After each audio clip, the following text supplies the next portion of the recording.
Halo semua. Pada video ini kita akan menjawab salah satu pertanyaan yang paling sering dipertanyakan. Siapa Bapa di surga yang Yesus maksud? Oke, kita langsung mulai aja ya.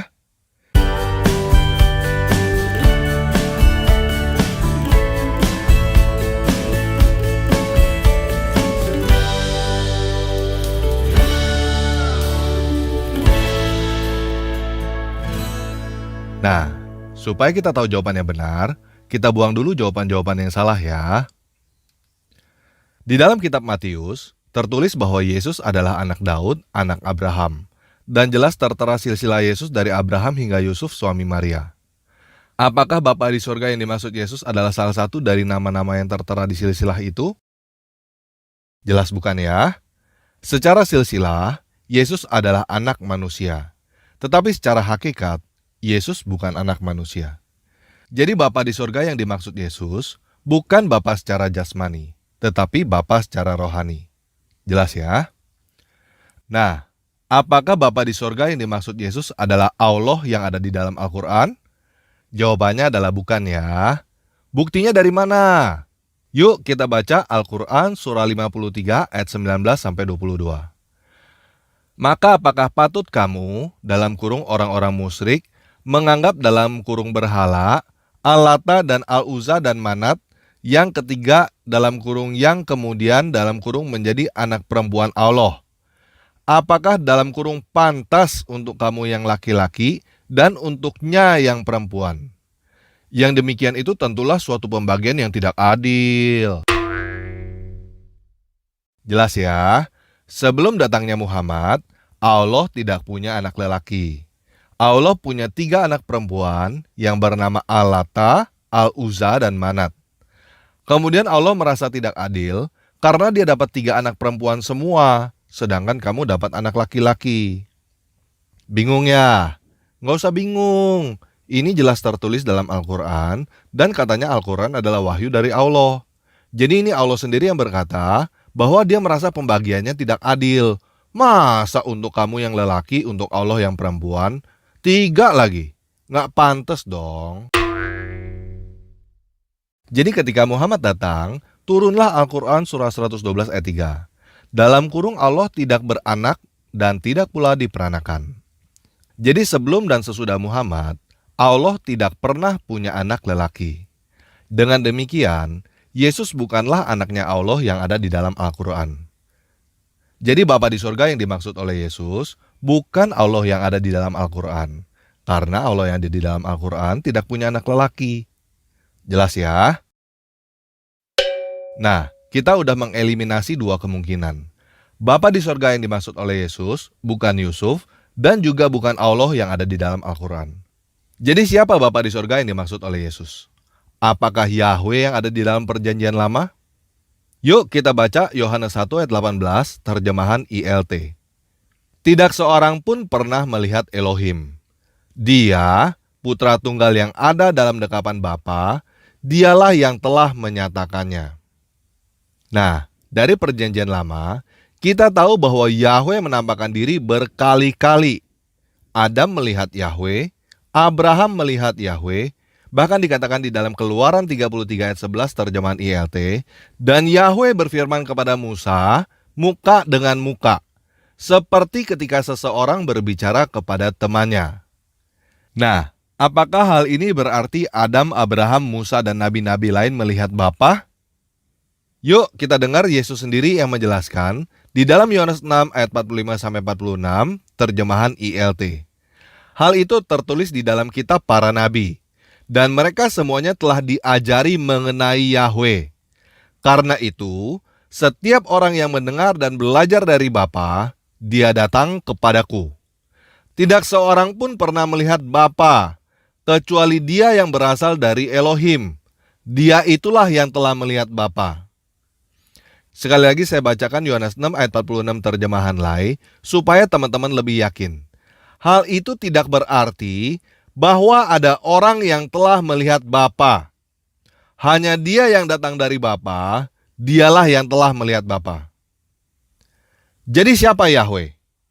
Yahweh yang dilihat oleh Adam, Abraham, Musa dan lainnya adalah Sang Logos, Sang Firman itu. Dan ketika dia turun ke dunia, dia menggunakan nama Yahweh menyelamatkan. Nama yang biasa kita sebut Yesus. Jadi apakah yang disebut Bapa adalah Yahweh dan yang disebut anak adalah Yesus? Bukan, guys. Yuk kita baca Yohanes 8 ayat 56 terjemahan ILT. Abraham bapakmu bergembira karena dia dapat melihat hariku, dan dia telah melihatnya dan bersukacita. Jadi siapa yang dilihat oleh Abraham? Yesus, guys. Tetapi pada saat itu, nama Yesus belum digunakan. Gimana? Jadi bingung ya? Nggak apa-apa. Kita lanjut terus supaya kamu benar-benar paham. Yuk kita baca Yohanes 14 ayat 9 terjemahan ILT. Yeshua berkata kepadanya, "Telah demikian lama aku ada bersama kamu, dan engkau belum mengenal aku, Filipus? Siapa yang melihat aku, ia telah melihat Bapa. Dan bagaimana engkau berkata, tunjukkanlah Bapa kepada kami?" Gimana? Di sini jelas ya. Yesus berkata bahwa yang dimaksud dengan Bapa adalah dirinya sendiri. Nah, saya tahu teman-teman timbul banyak pertanyaan. Kok begini, kok begitu? Jadi sekarang saya mau memperlihatkan teman-teman gambar ini. Ini gambar apa? Gambar ruangan kosong ya. Nah, sekarang teman-teman bisa paham nggak jika saya berkata bahwa yang teman-teman lihat sebenarnya adalah tembok-tembok, lantai, dan plafonnya. Ruangannya sendiri yang kosong itu sebenarnya tidak terlihat. Ketika kamu melihat tembok-tembok itu, kamu melihat ruangan kosong itu. Sampai di sini bisa paham ya? Nah, apakah tembok sama dengan ruangan? Nggak sama kan? Tembok-tembok, lantai, dan plafon inilah yang saya ilustrasikan untuk sang anak yang terlihat. Ruangan kosongnya adalah sang Bapa yang tidak terlihat. Tembok-tembok tidak sama dengan ruangan.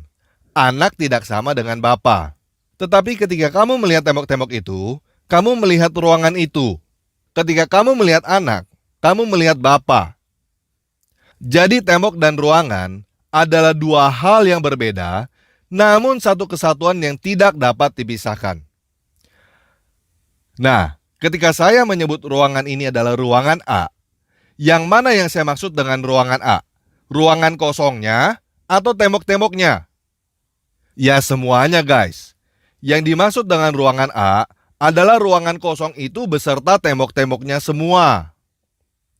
Sampai di sini bisa paham ya? Nah, bagaimana dengan Roh Kudus? Yuk sekarang kita lihat ruangan ini. Suasana apa yang kamu rasakan? Seram? Tidak terawat? Oke. Nah, sekarang suasana apa yang kamu rasakan dengan ruangan yang ini?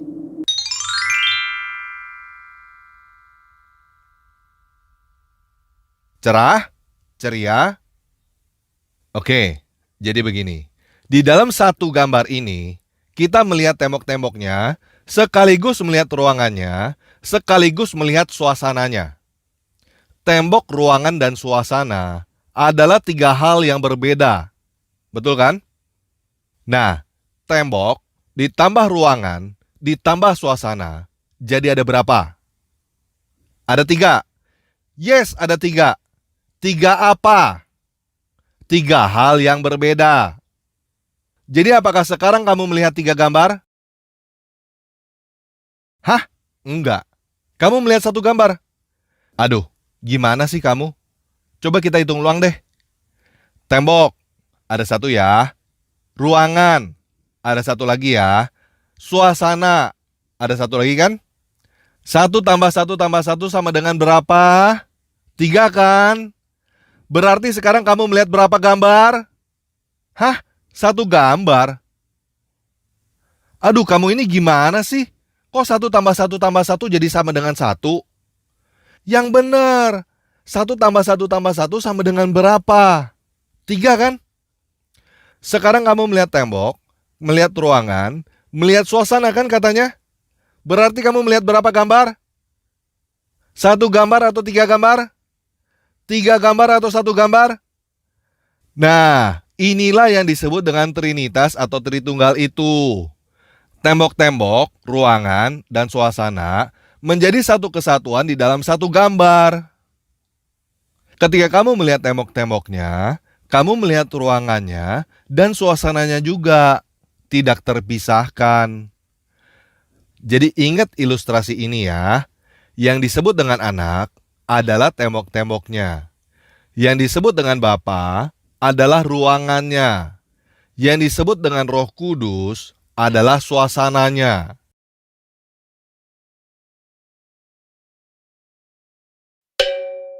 Nah, sekarang kita ulangi lagi dengan gambar ini ya. Ini adalah gambar yang dirilis untuk menjelaskan Trinitas. Di sini ada Father, Son, dan Holy Spirit. Ada Bapa, Putra, dan Roh Kudus. Bapa bukan Putra, Bapa bukan Roh Kudus, Putra juga bukan Roh Kudus. Ketiganya berbeda. Ingat ilustrasi tadi ya, ruangan, tembok, dan suasana adalah tiga hal yang berbeda. Namun Father adalah God, Son adalah God, Holy Spirit adalah God. Bapa adalah dewa, Putra adalah dewa, dan Roh Kudus adalah dewa. Saya nggak pakai kata Allah atau Elohim ya guys, karena memang kata God itu artinya adalah dewa. Allah dalam terjemahan Lai dan Elohim dalam terjemahan ILT artinya adalah dewa, nggak lebih nggak kurang. Dalam bahasa tetangga, ini disebut Tuhan. Tetapi saya juga tidak mau menggunakan istilah Tuhan supaya tidak rancu dengan kata Tuan. Jadi terserah kamu kalau kamu mau menggunakan kata Elohim atau Allah atau Tuhan. Saya nggak mau. Saya mau menggunakan kata dewa. Karena kata dewa adalah kata yang paling tepat.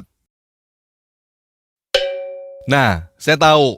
Kamu pasti mau bertanya, kalau pakai kata dewa jadi sama dengan pengertian Hindu dong. Dewa ada banyak. Yes, kalau kamu sudah berpikiran seperti itu, kamu sudah benar. Ketika menggunakan bahasa Inggris God, ada pertanyaan which God? Dengan menggunakan kata dewa, kamu ada pertanyaan dewa yang mana? Justru kalau kamu menggunakan kata Allah, kamu menjadi tidak bertanya Allah yang mana. Dan pemikiran itu adalah pemikiran yang salah, sehingga kamu bisa terjerumus dengan berpikir bahwa God yang dimaksud adalah dewa tetangga yang bernama Allah. Dewa yang mana adalah pertanyaan yang benar, yang harus ada di dalam pikiran kamu. Di dalam ilustrasi ruangan, tembok, dan suasana tadi, God atau dewa di sini adalah gambar. Jadi gambar yang mana adalah pertanyaan yang benar. Ini adalah gambar A, ini adalah gambar B, ini adalah gambar C. Gambar yang mana? Gambar-gambar itu ada namanya. Dewa yang mana adalah pertanyaan yang benar. Dewa yang bernama Allah, dewa yang bernama Zeus, dewa yang bernama Quan Kong, atau dewa yang mana? Dewanya kita orang Kristen bukan bernama Allah, bukan bernama Allah, juga bukan bernama Elohim. Dewanya kita orang Kristen bernama Yesus, yang dulu di dalam perjanjian lama, sebelum berinkarnasi sebagai manusia, disebut dengan nama Yahweh. Jadi yang mana yang disebut dengan Yesus? Anak, Bapa, atau Roh Kudus? Yang mana yang disebut dengan gambar A? Tembok-temboknya, ruangannya, atau suasananya? Ya ketiga-tiganya guys. Jadi apakah orang Kristen mempunyai tiga Tuhan? Ya enggak. Sama seperti tembok, ruangan, dan suasana adalah satu gambar. Begitu juga Bapa, Putra, dan Roh Kudus adalah satu Tuhan. Dan namanya adalah Yesus. Nah, bagaimana dengan Yesus berkata bahwa dia tidak tahu tentang akhir zaman? Yuk kita baca ayatnya. Matius 24 ayat 36. Tetapi tentang hari dan saat itu, tidak seorang pun yang tahu. Malaikat-malaikat di sorga tidak, dan anak pun tidak, hanya Bapa sendiri. Nah, Perhatikan bahwa Yesus tidak berkata, "Gua nggak tahu." Yesus berkata, "Anak tidak tahu. Hanya Bapa yang tahu." Betul ya? Dan kalau teman-teman baca ayat-ayat sebelum dan sesudah Matius 24 ayat 36, Yesus dengan jelas memberitahukan tentang akhir zaman. Jadi apa maksudnya? Yesus berkata gua nggak tahu. Bukan guys. Yesus berkata gua tahu dan cuma Bapa yang tahu. Kenapa Yesus gak langsung aja kasih tahu tanggal sekian, jam sekian biar jelas? Supaya tidak seorang pun tahu tanggal dan jamnya. Supaya kamu berjaga-jaga. Kenapa Yesus gak langsung aja ngaku dia Bapa? Yuk sekali lagi kita baca Yohanes 14 ayat 9. Telah sekian lama aku bersama-sama kamu Filipus, namun engkau tidak mengenal aku. Barang siapa telah melihat aku, ia telah melihat Bapa.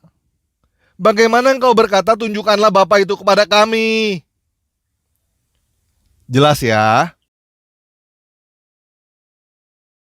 Jadi saya ulangi sekali lagi, supaya kamu benar-benar paham diagram Trinitas ini. Ruangan bukan tembok.